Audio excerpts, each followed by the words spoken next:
எவ்வளோ side dish இருந்தாலும் எப்போவுமே சப்பாத்திக்கு வெங்காயம் தக்காளி தொக்கு தான். வாங்க எப்படி செய்யணுங்கிறத பார்க்கலாம்.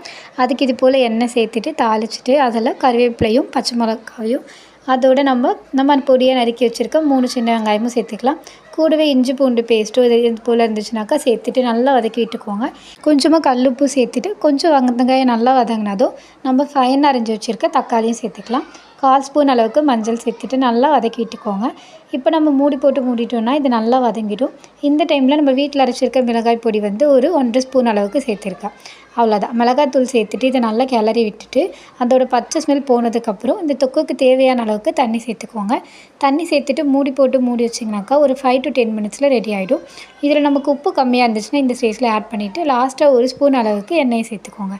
அவ்வளோதான், நம்மளோட சப்பாத்திக்கு ஆல் டைம் ஃபேவரட்டான வெங்காய தக்காளி தொக்கு ரெடி. இது சப்பாத்தி, தோசை, இட்லி எல்லாத்துக்குமே ரொம்ப டேஸ்ட்டாக இருக்கும். நீங்களும் கண்டிப்பாக ட்ரை பண்ணி பாருங்கள். Stay tune.